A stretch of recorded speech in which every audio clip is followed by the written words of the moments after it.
les sources archéologiques.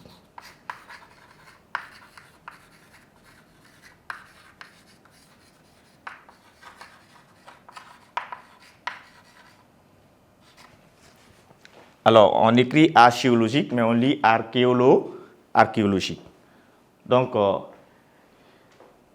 comme on dit, ici aussi, on peut vous demander qu'est-ce qu'une source archéologique? Comment peut-on définir les sources archéologiques? Alors, les sources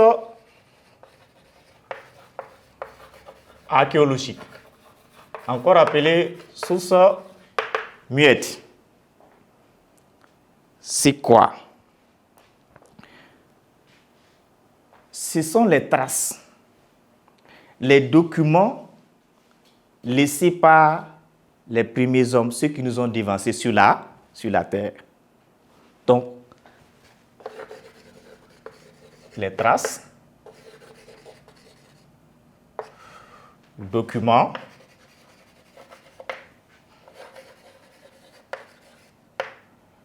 laissés par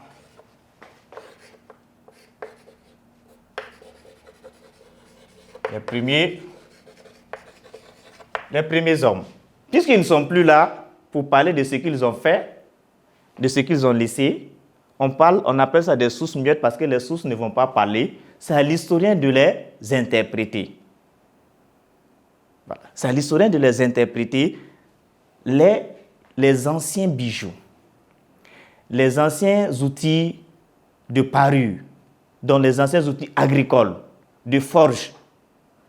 Donc, la façon de faire, par exemple, les hauts fourneaux qu'on dit à Kaya, les fourneaux de Kaya, de Korsmoro, qui ont été placés patrimoine mondial de l'UNESCO. On n'y était pas. Mais grâce à ces fourneaux, on sait que nos parents maîtrisaient la technique de réduction du fer. Ils connaissaient comment transformer le minerai en fer. Ça, c'est des traces. Ce qu'on appelle des traces et ce qu'on appelle aussi, on les appelle aussi des vestiges. Les restes. Même là, les ossements là. Pour savoir que l'Afrique est le berceau de l'humanité là. On a retrouvé parmi les ossements les plus anciens là. On les a retrouvés en Afrique. Donc, ici, il y a les éléments que l'on peut retenir comme exemple. Ce sont par exemple ces ossements, des restes humains, d'animaux, de plantes, tout ça.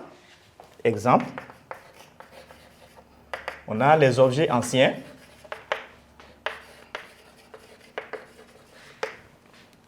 Les restes,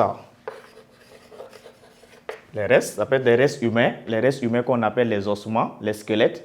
Donc, quand on meurt, tout ne disparaît pas du coup. Mais on peut, à partir de la découverte des restes là, dater.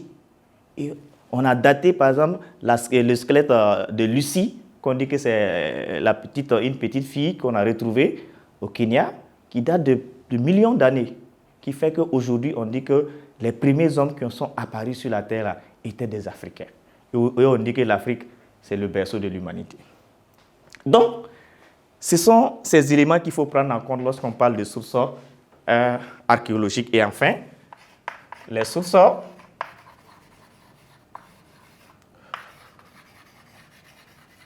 audiovisuelles, peut-être que vous les connaissez plus que moi-même, parce que comme je l'ai dit, ce sont des sources récentes. C'est avec le progrès de la technologie, le progrès scientifique, qu'on peut faire des enregistrements en bande sonore, des vidéos, des images, donc et qui peuvent servir pour écrire, pour reconstituer le passé. Donc, c'est l'ensemble des enregistrements sous forme d'images, de sons, qui permettent d'éclairer des événements passés. Donc, les sources audiovisuelles.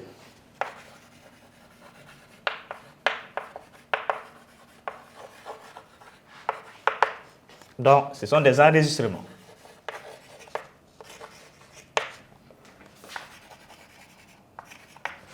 Des enregistrements, donc en audio, c'est-à-dire en son, en image, photo, ou encore ce qu'on peut dire clairement vidéo,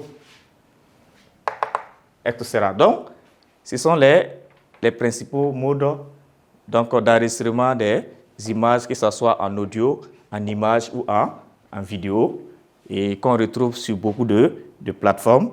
Donc, les exemples aussi, il y en a beaucoup. Exemples à ce niveau qu'on peut citer, c'est quoi? Ce sont les films documentaires, les interviews avec un journaliste. Le président a parlé récemment avec les journalistes. Ça va rester dans l'histoire, ce qu'il a dit. Voilà, c'est publié partout et ça va rester. D'autres présidents ont fait avant. Donc, ce qu'ils ont dit, aujourd'hui, demain, s'ils n'ont pas dit ça, on peut faire sortir ça pour dire voilà ce que vous avez dit, parce qu'il y a une source, c'est vous-même qui avez dit. Donc, c'est ça. Donc, les interviews, même le journal parlé à la radio, il y a plein, les films documentaires sur la Seconde Guerre mondiale, la Première Guerre mondiale, qui permet en tout cas d'avoir une certaine idée de ce qui s'est passé. Donc, au-delà des sources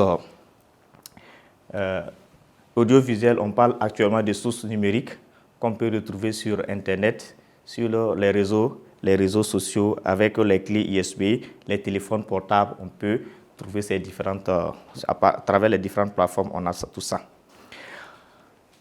Donc, voici ce qu'on peut retenir de ce deuxième point, qui est vraiment très capital. On rentre un peu en détail pour donner les éléments sur les différentes sources. Sources écrites, donc apparues avec l'écriture, donc des documents qui sont écrits. Source orale, on peut dire que c'est la plus vieille des sources, parce que quand un enfant est né, il cherche à parler d'abord. Voilà, donc, et ça peut être les sources directes, partez interroger quelqu'un qui était là et vous demandez, il va vous dire de façon verbale. Mais ça peut être la tradition orale qui fait qu'il vous donne ce qu'on lui a transmis et que vous aussi, vous allez transmettre à vos enfants. Donc, ça, c'est de génération en génération et transmis de bouche à oreille. Pour les sources archéologiques, il faut passer par une fouille parce que l'archéologie, c'est la science qui étudie les vestiges laissés par les hommes du passé. C'est-à-dire que les traces, c'est la science qui étudie les traces laissées par les hommes du passé. Souvent, ces traces-là sont enfouies dans le sol il faut chercher, trouver. Et je vous rappelle que, par exemple, on ne connaissait pas où se trouvait le site de Niani, qui était la capitale de l'empire du Mali. C'est des fouilles archéologiques qui ont permis d'exhumer et de révéler comment la ville même était organisée. On voyait comment c'était entouré. Mais on a trouvé les ruines pour démontrer, pour trouver non seulement, parce qu'on est passé par les sources orales.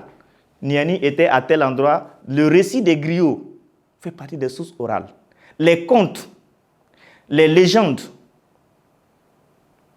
font partie des sources orales. Donc, à partir de ces sources orales, on a fait des recherches jusqu'à aller faire des fouilles à l'endroit et on a pu localiser où était située la ville de Niani. Sinon, la ville de Niani n'existe plus. Mais on a retrouvé sa localisation exacte et à partir des fouilles, on a pu savoir comment la ville était construite et organisée. Donc, c'est très important. C'est pourquoi d'ailleurs, on dit que les sources muettes là, ce sont les sources les plus fiables parce qu'elles ne mentent pas.